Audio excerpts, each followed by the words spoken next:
ہاں جی، یہ دیکھنا ہے کہ جی یہاں پہ آگے ہے وقف۔ وقف کی صورت میں جو وقف کے ساتھ والا آخر والا حرف ہوتا ہے اس کو کر دیتے ہیں ساکن۔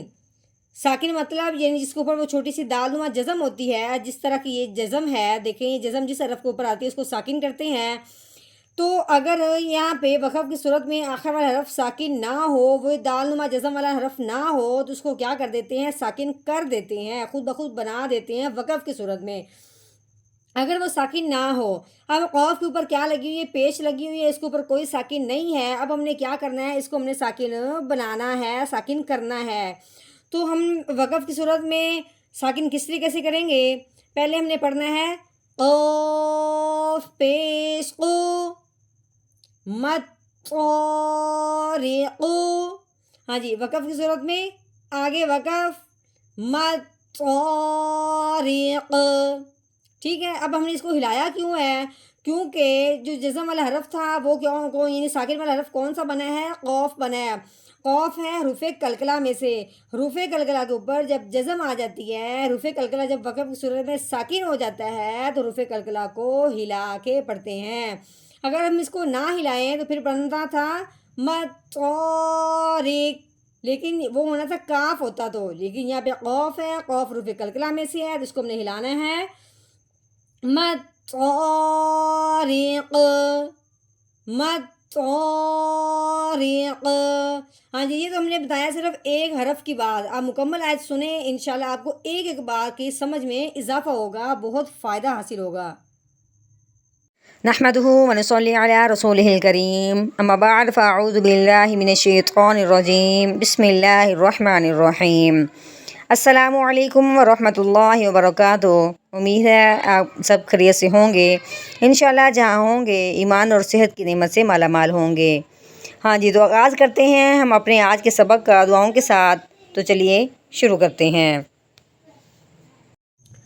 اللهم صل على سيدنا ومولانا محمد وعلى آل سيدنا ومولانا محمد وبارك وسلم۔ رب اشرح لي صدري ويسر لي أمري واحلل عقدة من لساني يفقهوا قولي، رب زدنا علما، رب زدنا علما، رب زدنا علما۔ اعوذ باللہ من الشیطان الرجیم، بسم اللہ الرحمن الرحیم۔ ہاں جی، یہ واؤ ہے، واؤ کے اوپر جو لگی ہوئی ہے اس کو زبر کہتے ہیں، ٹھیک ہے۔ واؤ کو ہونٹوں کی گولائی سے ادا کرتے ہیں، ہونٹوں کو گول کرتے ہوئے۔ کیسے پڑھیں گے؟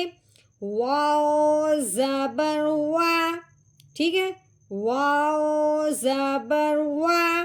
ہاں جی، آگے یہ میم ہے، میم کے اوپر لگی ہوئی ہے زبر۔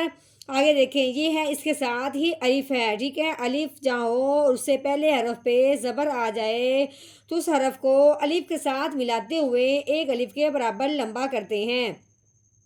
ہاں جی، میم کو ہم نے الف سے ملاتے ہوئے اس کے اوپر زبر ہے تو ہم نے ایک الف کے برابر لمبا کرنا تھا، لیکن جب اوپر دیکھا ہے تو یہاں کیا لگی ہوئی ہے؟ مد لگی ہوئی ہے۔ مد آنے کی وجہ سے اب ہم نے اس کو 3 الف کے برابر لمبا کرنا ہے۔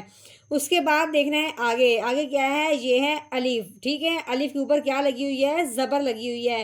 الف کے اوپر زبر زیر پیش آ جائے اس الف کو الف نہیں پڑھتے، اس الف کو حمزہ پڑھتے ہیں، ٹھیک ہے۔ اب یہ الف دیکھنے میں ہے لیکن یہ ہے کیا؟ حمزہ بنا دیا۔